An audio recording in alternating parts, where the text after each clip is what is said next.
Assalamualaikum warahmatullahi wabarakatuh. Apa kabar semuanya?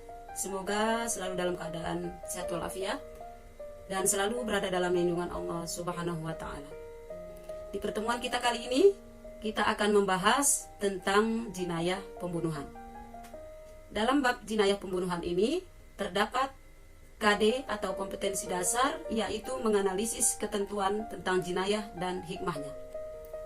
Di mana tujuan pembelajarannya adalah: pertama, menyebutkan pengertian pembunuhan; kedua, menjelaskan dasar hukum larangan membunuh; ketiga, membedakan macam-macam pembunuhan; empat, menganalisis hukuman pelaku pembunuhan; dan kelima adalah menemukan hikmah larangan pembunuhan. Yang pertama, poin A, kita akan membahas tentang pengertian pembunuhan. Pembunuhan secara bahasa adalah menghilangkan nyawa seseorang. Dan pembunuhan secara istilah berarti menghilangkan nyawa seseorang, baik disengaja maupun tidak, dan dengan alat mematikan ataupun tidak. Kemudian kita beranjak ke poin B, yaitu dasar hukum pembunuhan. Sebagaimana kita tahu bersama bahwa pembunuhan adalah merupakan salah satu dari dosa besar. Oleh karena itu, sebisa mungkin kita harus bisa menghindari dosa besar ini. Karena membunuh merupakan pelanggaran terhadap hak asasi manusia. Oleh karena itu, Allah dan Rasulnya mengancam dengan siksa neraka jahanam. Sebagaimana firman Allah Subhanahu wa taala di dalam Quran surat An-Nisa yang berbunyi, Bismillahirrahmanirrahim. وَمَنْ يَقْتُلُ مُؤْمِنًا مُتَعَمِّدًا فَجَزَاؤُهُ جَهَنَّمُ خَالِدًا فِيهَا وَغَضِبَ اللَّهُ عَلَيْهِ وَلَعَنَهُ وَأَعَدَّ لَهُ عَذَابًا عَظِيمًا. Yang artinya, dan barang siapa yang membunuh seorang mukmin dengan sengaja, maka balasannya ialah jahanam.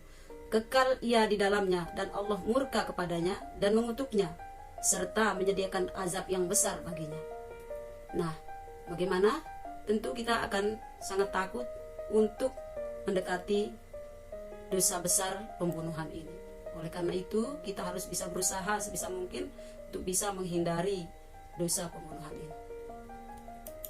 Selanjutnya, kita akan beranjak kepada poin C, yaitu macam-macam pembunuhan. Pembunuhan ini dibagi menjadi 3 macam, yaitu yang pertama, pembunuhan disengaja; yang kedua, pembunuhan seperti disengaja; dan yang ketiga adalah pembunuhan tidak disengaja. Nah, kita akan bahas satu persatu ya. Yang pertama adalah pembunuhan disengaja. Pembunuhan disengaja adalah pembunuhan yang telah direncanakan dengan menggunakan alat yang mematikan, atau bisa juga tanpa menggunakan alat. Contohnya bila menggunakan alat, misalnya alat-alat, tentu di sini maksudnya adalah alat-alat yang berbahaya seperti pistol, pedang, pisau yang layaknya bisa mengancam nyawa seseorang atau bisa menyebabkan seseorang menjadi kehilangan nyawanya. Misalnya membunuh orang dengan menembaknya, membunuh orang dengan membacoknya, dan lain sebagainya. Yang kedua, yaitu pembunuhan seperti disengaja. Pembunuhan seperti disengaja ini adalah pembunuhan yang dilakukan oleh seorang tanpa ada niat membunuh dan menggunakan alat atau tidak, namun menyebabkan hilangnya nyawa seseorang. Contohnya, seorang suami berkelahi dengan istrinya dan menampar istrinya, lalu kemudian menyebabkan istrinya meninggal dunia. Nah, di sini suami tidak ada niat untuk membunuh istrinya, hanya sekedar memukulnya saja, tetapi di luar rencana sang istri meninggal dunia setelah mendapatkan tamparan dari suaminya.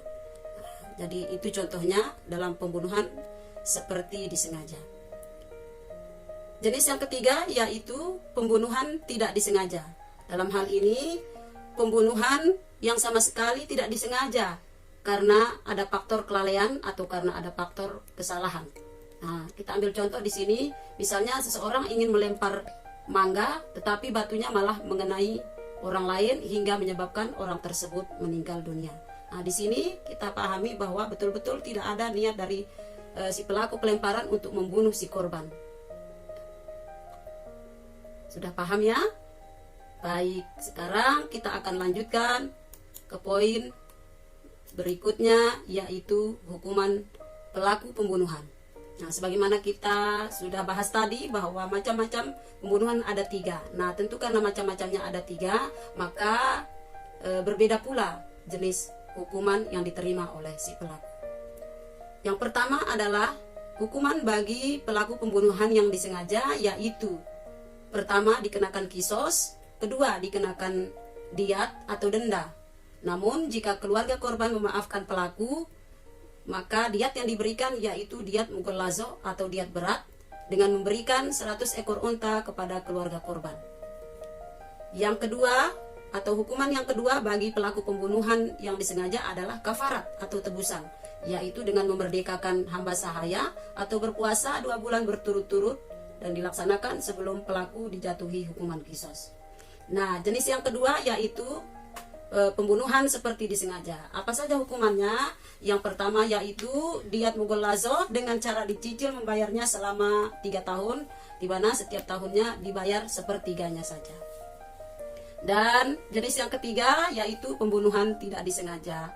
Apa saja hukumannya? Hukumannya adalah diat mughallazo, diat mukhaffafa atau diat ringan, dikenakan 100 ekor unta dan membayarnya dicicil selama 3 tahun, setiap tahun dibayar sepertiganya. Nah, itu dia hukuman bagi pelaku pembunuhan tadi. Sekarang yang terakhir adalah poin E, yaitu hikmah larangan membunuh. Hikmahnya adalah yang pertama, manusia tidak semena-mena terhadap harga diri manusia. Yang kedua, menerapkan rasa kasih sayang terhadap sesama manusia. Yang ketiga, akan lebih dihargai hak hidup manusia. Keempat, menimbulkan efek jera bagi si pelaku pembunuhan.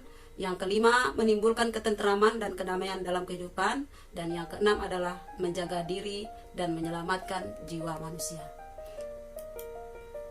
Nah, demikianlah pembahasan kita tentang jinayah ini. Semoga kita bisa mengambil manfaat darinya. Dan mudah-mudahan kita semua bisa paham. Dan kita berdoa semoga kita bisa terhindar dari hal-hal yang terkait dengan pembunuhan ini. Baik, terima kasih. Wassalamualaikum warahmatullahi wabarakatuh.